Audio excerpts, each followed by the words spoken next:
Why the sudden transparency?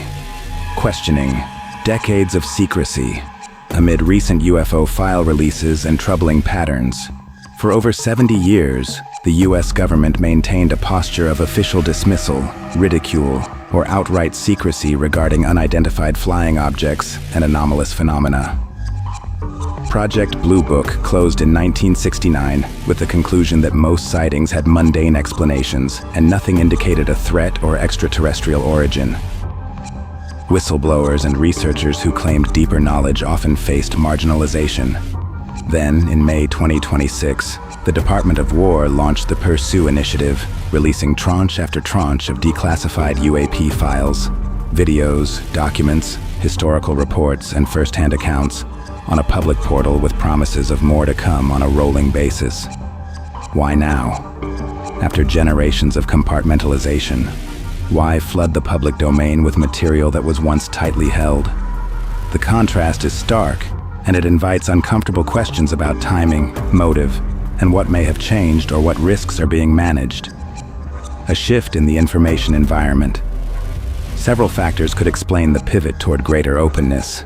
Modern sensor technology, widespread commercial drones, smartphone cameras, and leaks from within the intelligence community, such as David Grush's 2023 claims, have made total secrecy harder to sustain. Congressional hearings, NASA studies, and the All-Domain Anomaly Resolution Office, AARO, created institutional momentum. The 2026 releases under the current administration appear tied to explicit directives for transparency on UAP-related records.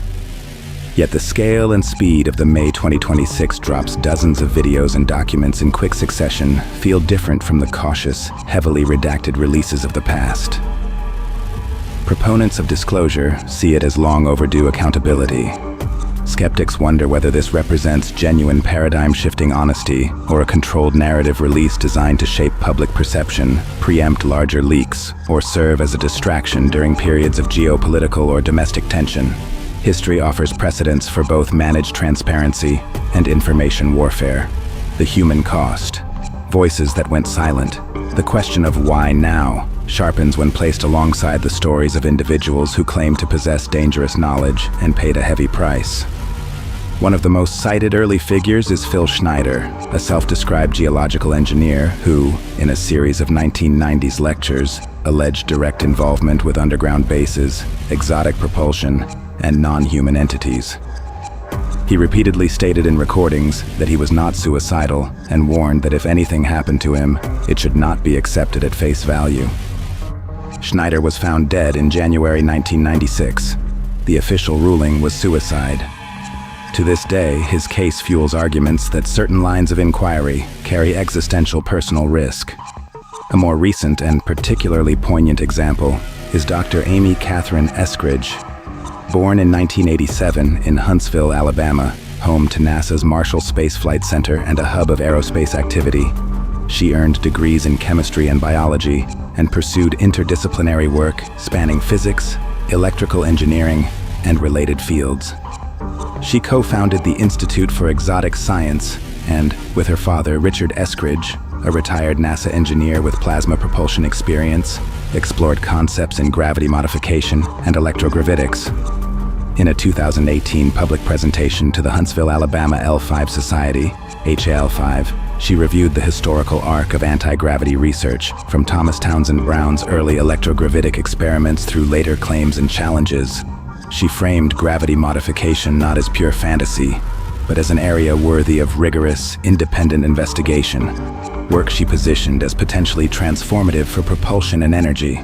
Some accounts suggest she was preparing or seeking approval to share further findings and had spoken about the stakes of bringing such research into the open. On June 11, 2022, at age 34, Amy Catherine Eskridge died from a self-inflicted gunshot wound. The official determination was suicide.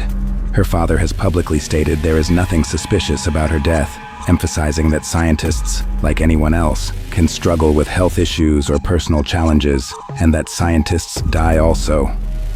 Online communities and independent researchers, however, have highlighted preceding context. Reports that she expressed fears for her safety, described feeling targeted or harassed, and was positioned at the intersection of fringe propulsion concepts and institutional aerospace circles.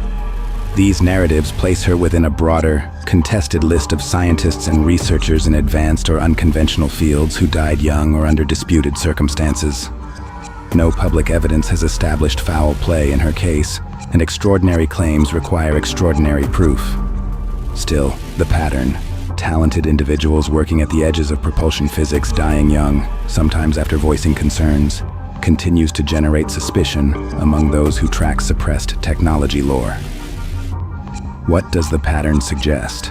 If advanced propulsion or gravity modification technologies with UAP implications were genuinely being developed or reverse engineered in black programs, the stakes would be enormous. Energy, aerospace dominance, national security, and perhaps ontological shock for the public. In that scenario, controlled, gradual disclosure could serve multiple purposes: testing public reaction, legitimizing certain narratives, or releasing just enough to maintain credibility while protecting deeper secrets.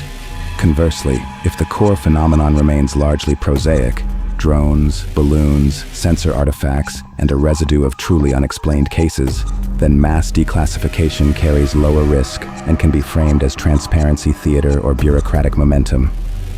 The recent releases contain intriguing footage and accounts, including recent first-hand narratives, but have not, at least publicly, delivered the smoking gun proof of exotic non-human technology that many expected.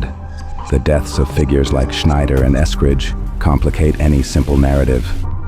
They raise the possibility that the real story involves not just what is being released, but what has been protected at high personal cost over decades.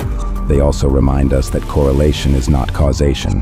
High stress fields, mental health struggles, and the intense pressures of cutting-edge or controversial research can exact real tolls without requiring conspiracy. An open question. The 2026 wave of UAP file releases marks a notable departure from 70 years of institutional caution.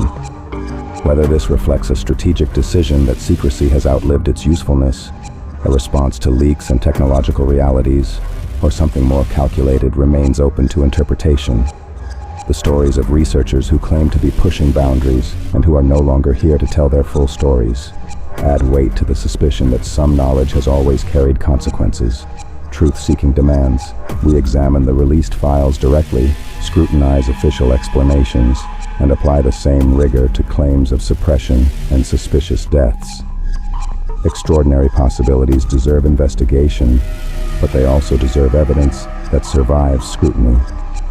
The sudden openness invites us to ask, what changed in the risk calculus? And whose interests are served by revealing certain files now, while other questions about propulsion breakthroughs, human costs, and the true nature of the phenomenon remain only partially answered? The portal is public. The files are there. The pattern of silenced voices persists in memory and speculation. The real story may still be unfolding.